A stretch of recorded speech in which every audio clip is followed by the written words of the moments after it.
भगवान श्री कृष्ण के विश्व रूप को देखकर अर्जुन जो है वह चकित हैं, विस्मय से हैं। श्री कृष्ण भगवान के विश्व रूप में हजारों हजारों सूर्य का प्रकाश जो है वह दीप्तिमान है।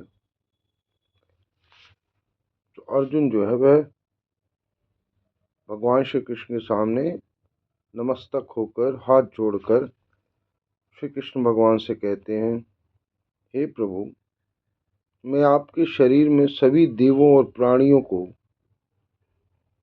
दिव्य सर्पों को, ब्रह्मा जी, महादेव और सभी ऋषि मुनियों को स्थित देखता हूँ। हे विश्वरूप, मैं आपके अनंत स्वरूप का दर्शन कर रहा हूँ, जो विस्तार में सभी और सीमा रहित है, जिसकी असंख्य भुजाएं, उदर, मुख और नेत्र हैं। हे संपूर्ण विश्व के स्वामी, मैं आपका न तो अंत देख पा रहा हूँ, न मध्य देख पाता हूँ, न आदि।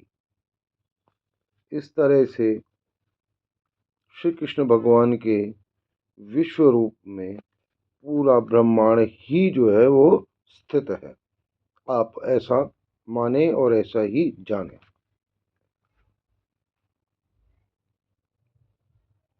श्रद्धा युक्त परंतु भयातुर अर्जुन ने भगवान श्री कृष्ण का विराट स्वरूप में जो भी देखा उसका आगे वर्णन करते हैं।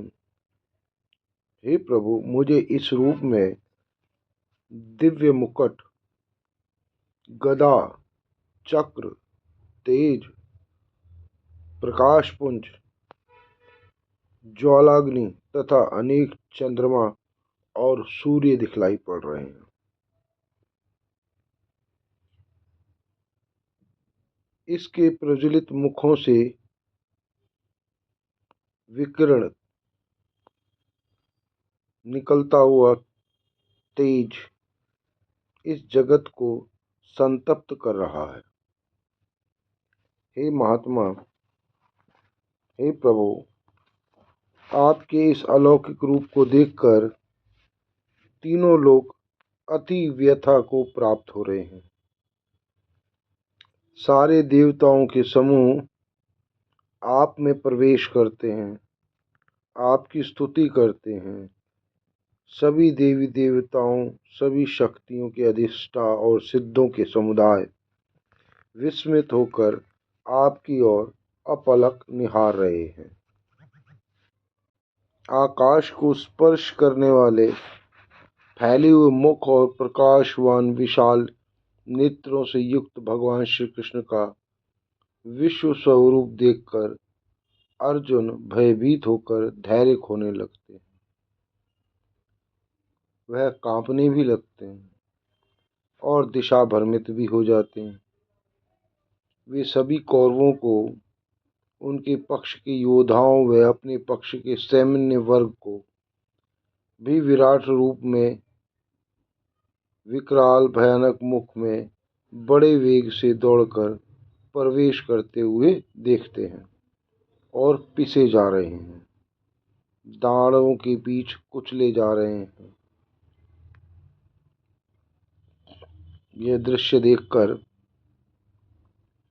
भय से आतंकित अर्जुन श्री कृष्ण को विनती करते हैं और अनुनय विनय से पूछते हैं, आप उग्र रूपधारी कौन हैं? मैं आपको विशेष रूप से जानना चाहता हूँ, क्योंकि मैं आपकी प्रवृत्ति को नहीं जानता। तो अर्जुन की इस तरह की स्थिति और प्रार्थनाएं सुनकर श्री कृष्ण भगवान बतलाते हैं कि मैं महाकाल हूँ, जो इस समय इन लोगों को नष्ट करने के लिए प्रवृत्त हुआ हूँ, पैदा हुआ हूँ। इसलिए यदि तू युद्ध न भी करेगा तो भी प्रतिपक्षियों की सेना के स्थित योद्धा लोग विनाश को ही प्राप्त होंगे।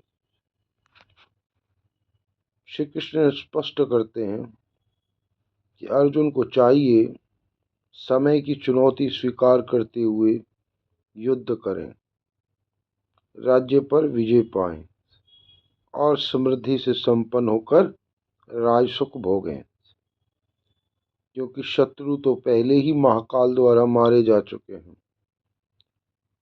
श्री कृष्ण चाहते हैं कि इस पूरे प्रकरण में अर्जुन तो केवल निमित्त मात्र ही बने और शत्रु दल का हनन करें। इस प्रकार अर्जुन भविष्य का दर्शन करते हैं। अचंभित और स्तब्ध अर्जुन अनंत सामर्थ्यवान श्री कृष्ण की स्तुति करते हुए कहते हैं, सारे देवता गण और ऋषि मुनि आपकी आराधना कर रहे हैं। आप अनंत परमात्मा हैं, जगत के स्वामी और परम पुरुष हैं। मैं बारंबार आपको प्रणाम करता हूँ। अब अर्जुन को यह ज्ञात हो गया कि विश्व रूप ईश्वर के साकार रूप श्री कृष्ण असीमित, सर्वत्र और सर्वव्यापी हैं। अर्जुन पुनः हाथ जोड़कर, मस्तक झुकाकर श्रद्धा और आदर सहित श्री कृष्ण को बार बार नमन करते हैं।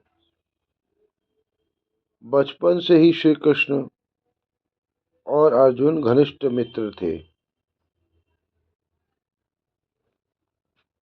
अब इस भव्य और महान दर्शन के क्षण अर्जुन विचार करते हैं कि उनके दीर्घकालीन मित्रवत साहचर्य की अवधि में उन्होंने श्री कृष्ण के प्रति कोई अवांछित व्यवहार तो नहीं किया।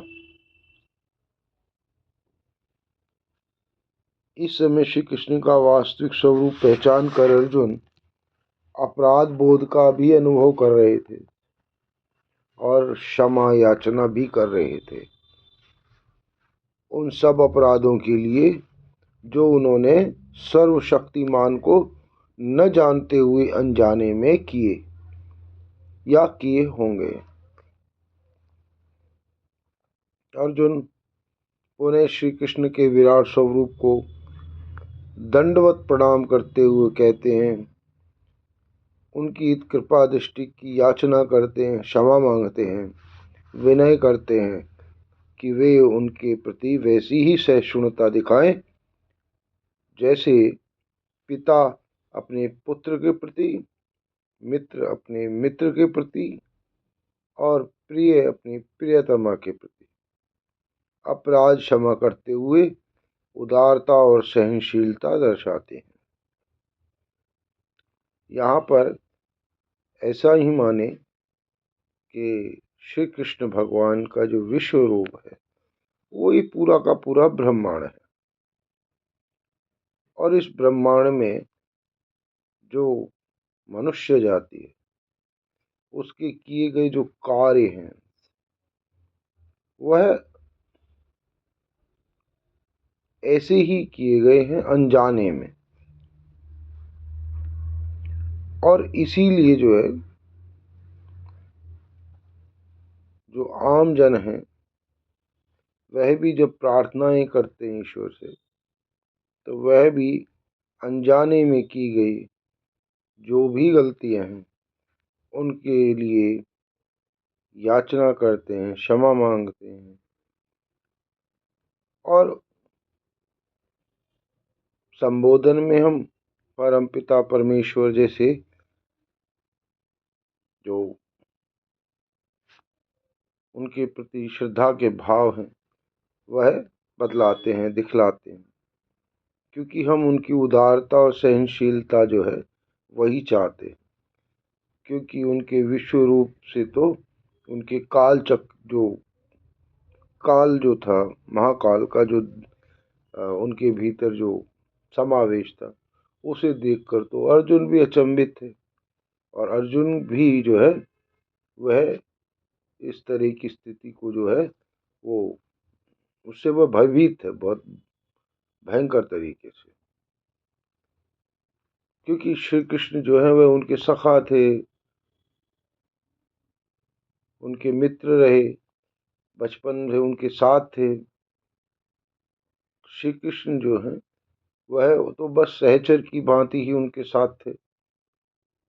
अर्जुन ने कभी इस तरह की विराटता जो है वह महसूस नहीं की थी कि श्री कृष्ण जो है वो जो है स्वयं ब्रह्म या ब्रह्मांड की अभिव्यक्ति है, वही रचते हैं और वही विलय कर देते हैं संसार में। तो इस तरह से जो है मनुष्यों के भीतर भी जो है कर्म को लेकर जो निष्ठा होनी चाहिए वो इसी प्रकार होनी चाहिए जैसे कि अर्जुन जो है वो श्री कृष्ण के साथ रखते थे। उसके बावजूद भी श्री कृष्ण की जो आराधना है, जो उनके प्रति जो हमारा प्रार्थनाएं हैं, जो उनसे हमारे जीवन में सुख की व्यवस्था की, क्योंकि यह तो निश्चित ही है कि श्री कृष्ण ने स्वयं अपने आप को अभिव्यक्त करते हुए अर्जुन से कहा कि मैं ही तो महाकाल हूँ जो इस समय इन लोगों को नष्ट करने के लिए प्रवृत्त हुआ हूँ। तू न भी युद्ध कर, तू न भी कर्म कर, तो भी सत्व गुण जो है, जो तुमने को जो मैंने ज्ञान दिया है, उस ज्ञान के फल स्वरूप तुम जो है राजभोग राज सुख भोगो, क्योंकि ये तो बस निमित्त मात्र हो तुम। क्योंकि जो कौरवों की जो सेना है, उनके महाबलशाली योद्धा जो है वह तो तामसिक गुणों की प्रवृत्ति से खुद ही पहले मेरे द्वारा मारे जा चुके हैं।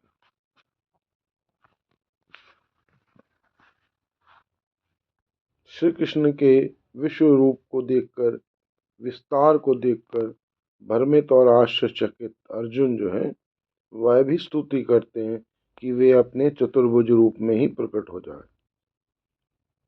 यह सुनकर श्री कृष्ण कहते हैं कि योग शक्ति के प्रभाव से एवं उनकी कृपा से अर्जुन सर्वव्यापी असीमित विराट रूप का दर्शन कर पाया है,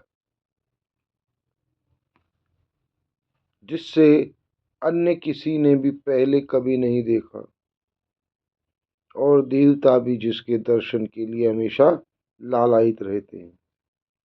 ऐसे विराट पुरुष के दर्शन न तो वेदों के अध्ययन में संभव है और न ही कर्मकांडी त्याग, दान और धार्मिक अनुष्ठानों में। मृत्यु लोक में अन्य कोई ऐसे विश्व रूप परमात्मा का दर्शन नहीं कर सकता जैसा अर्जुन ने किया।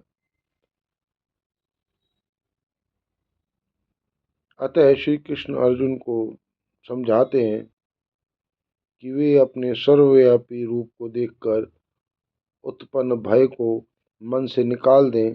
तत्पश्चात श्री कृष्ण अपने अति सौंदर्यमय चतुर्भुज स्वरूप का दर्शन देते हैं, जिसे देखकर अर्जुन का मन पुनः शांत और स्थिर हो जाता है। जैसे ही हम सांसारिक जो व्यवस्था है उसमें जब हम तनिक अधीर होते हैं, परेशान होते हैं, तो वही सब जो है श्री कृष्ण की ही लीला है। और जैसे ही हम उनके प्रति अपना भाव जो है या उनकी जो हम पर दया करुणा होती है, उनकी जो सहनशीलता और उदारता है, वही वजह है कि हम जो है जीवन में शांति और सुख जो है उसका पुनः संचार कर पाते हैं। तो अंत में श्री कृष्ण निश्चयात्मक रूप से कहते हैं कि हे अर्जुन, जो मनुष्य मेरे लिए ही कर्तव्य कर्मों को करने वाला है, मेरा परायण होकर मुझे ही जीवन का लक्ष्य बनाता है, जो संसार से आसक्ति रहित होकर मेरी भक्ति करता है और जो सारे जीवों के प्रति वैराग्य से रहित है, वह मुझे प्राप्त कर सकता है और कर लेता है। तो यही माने संक्षिप्त में कि यह ज्ञान, श्रद्धा, भक्ति, समर्पण और अनासक्त कर्म का सार है। यह ज्ञान का संपूर्ण योग है जो श्री कृष्ण द्वारा अर्जुन को बतलाया, और पूरे ब्रह्मांड में उन श्री कृष्ण की जो उपस्थिति है, श्री कृष्ण ही स्वयं ब्रह्मांड है और ब्रह्मांड की जो अभिव्यक्ति है स्वयं श्री कृष्ण है।